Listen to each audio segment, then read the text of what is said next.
Welcome back to the channel, everybody. Thank you so much for joining me and allowing me to continue to be your daily advocate. If you're new here or you're not subscribed for any reason, please do me a huge favor and hit the subscribe button.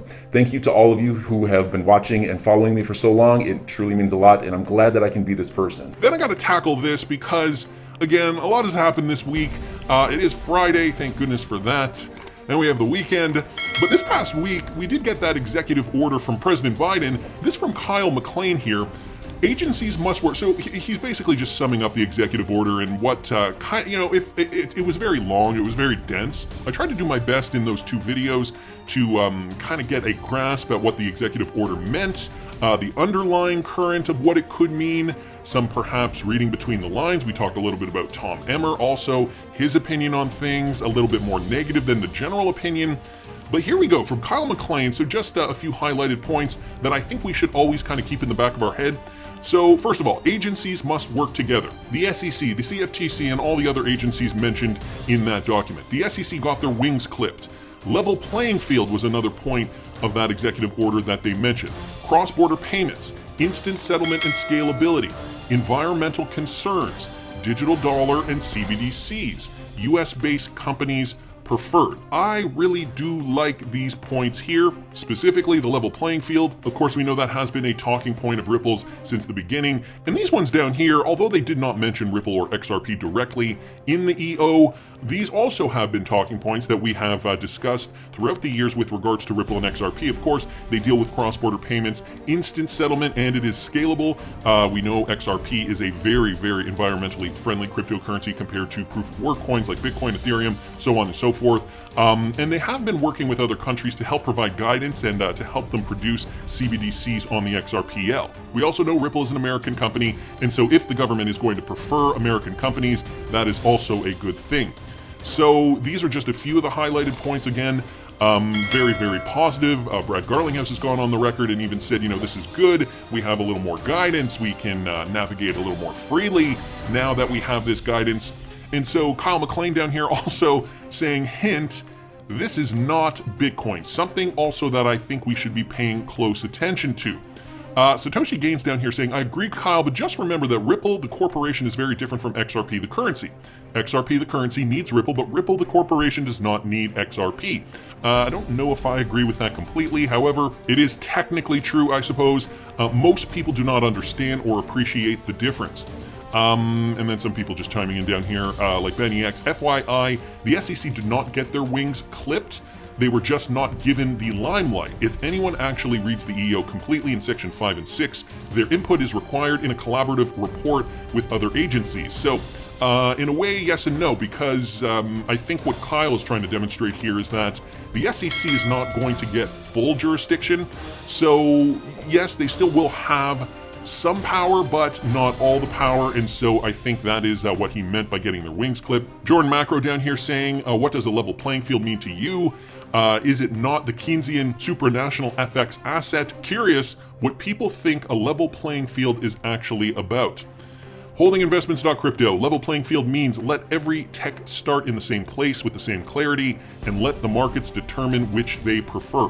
So that is classic American capitalism right there. Everybody's got the opportunity to create a business. Everybody's got the opportunity to create DLT technology, blockchains.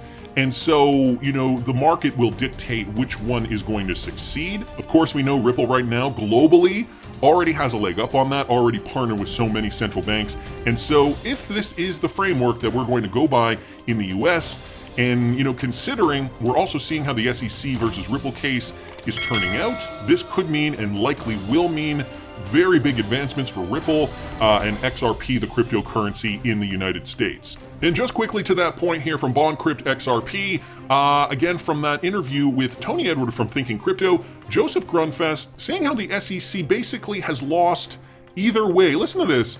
If the SEC wins, then we've got a crazy regime where we're going to try to fit, square pegs into round holes. That's not good for the peg, it's not good for the hole, and it's not good for the person trying to make an unnatural act happen. And if XRP wins, then arguably one of the very few cops we have on the beat winds up being weakened in a way that ideally you don't have them weakened. So, from a social perspective, you can say, look, no matter how this turns out, we're going to be losers. And he's using the term we as we, the SEC, because he is a former commissioner of the SEC. So I'm not so concerned about the SEC being losers. Joseph Grunfest, though, bringing up that interesting point. All right, but let's go back to the EO for a second, the executive order. One thing that I did want to mention here, and I mean, whether you like him or hate him, this from Bubba Cugs brings up a very, very good point. Now, this tweet was deleted for whatever reason. Somebody sent it to me. I believe it was from Dodler for XRP, sent it to me via a private DM on my Twitter. And for whatever reason, I could see it on my Twitter, but when I looked up the tweet on my computer, I could not find it. So I took a screen grab on my Twitter and I'm posting it here. He's saying, out of curiosity, what happened to the market? The EO turned everything green and now red. Again. I know what's wrong. The entire thing is controlled. Because anyone who read the EO knows we're watching the end of proof of work. So again, going back to this executive order, they talk about the environmental concerns, instant settlement, scalability, cross-border payments, and the digital dollar CBDCs, US-based companies are preferred, clearly not interested in Bitcoin or any proof of work tokens for that matter. So will this mean the end of proof of work? Could this mean the end of Bitcoin? For example, well, I also saw this guy's from CoinDesk. The UK FCA orders operations to shut down crypto ATMs. This brand new, this just out today, coincidentally, or maybe not so coincidentally, operators must be registered with the FCA to offer ATM services and comply with money laundering regulations. As none of the 27 fully registered crypto firms have been approved to offer ATM services, any crypto ATMs in the UK are operating illegally. So they are saying, and think about this for a second, what is the most popular cryptocurrency that would likely be offered at an ATM? Everybody with me now? Bitcoin, right? The FCA made reference to GitAPlus, a firm providing crypto ATM services, which has its registration application rejected by the financial watchdogs. The firm took its case to court, and as of March 7th, 106 firms have applied for registration with the FCA to offer crypto services. Now, I don't know if this is an attempt to tamp down on the proof of work coins, and maybe at a time in the future, these ATMs will have to provide specific cryptocurrencies that are government approved. But again, maybe another knife in Bitcoin's back. Is the end of proof of work coming? And is the push for central control finally here, guys? I mean, I gotta say, I love Catherine Austin Fitch. She started this clip off by saying there was so much coming out of the beer flu that was threatening their ability, meaning the powers that be, the World Economic Forum, globalists, threatening their ability to continue to centralize, that literally we witnessed a shift in the narrative. Notice now there is a Russian-Ukraine conflict, and we're not really hearing much about the beer flu too much. She goes on to say, and don't think that wasn't engineered. It is. Here's the rest of the clip. It means inflation, higher expenses in all your household goods, particularly food and energy. And it means the people who are trying to centralize control are going to get the air cover of a war. War always helps, encourage central control. We've watched for many years as a tension between what's called a unipolar model run by the dollar reserve currency in the G7 and the emergence of a multipolar world because of the tremendous rise economically of Asia. And what you're watching is kind of a bust out of the multipolar world led by Russia and the fighting in the Ukraine. And what this means, Polly, is an acceleration of a process that's been going on for about 10 years. Most people listening to this, particularly in the United States of the G7, have grown up as sort of the center of the economic world as a G7 or US consumer. And now that subsidy is going away. Basically, Russia is a oil and gas juggernaut. Russia is our number one competitor in arms manufacture, and arms sales is a big part of this, but also Russia is a huge wheat exporter, as is the Ukraine. And if the Ukraine can't do a planning this year, which it looks like they may not be able to, it's going to have a big impact on the wheat and grain market. So you want to understand the emergence of a multipolar world. Food sovereignty is going to be an incredibly important issue in geopolitics going forward. The first thing you need to know is you're looking on your household budget at potentially dramatic increase in a lot of costs. That's number one, and you need to be prepared for that.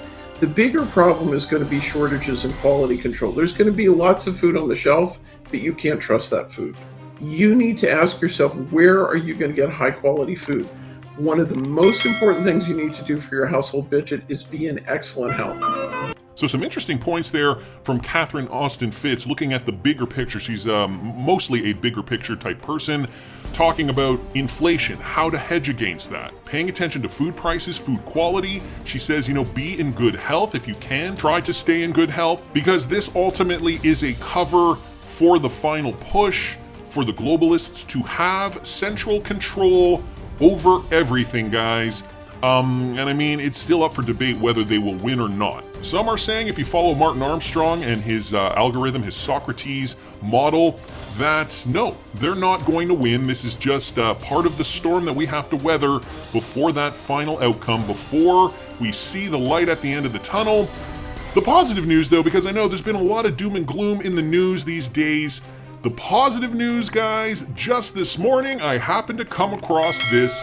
The Backwards Bearable Guy Twitter account posting this, the panda bear eating popcorn, and of course it is a reversed image. But if you remember, I think it was a few years ago now, he did post something similar, a bear eating popcorn. I don't know if it was this exact GIF image or not, but what I'm assuming is that the end is coming very, very soon, guys, and for XRP hodlers especially, what are we to expect? Well, I think we are to expect some light at the end of the tunnel. Some positive news for XRP hodlers. Here it was, Bearable Guy 123, the post from April 2018, the bear eating popcorn, and now we've got the flipped image of that, the bear eating popcorn facing in the other direction. So enjoy your day, everybody. I'm always here for you. Leave any comments or questions below, and be sure to subscribe. But thanks, everybody. I really appreciate you. Enjoy your day, and I always have your back. So thanks so much, everybody.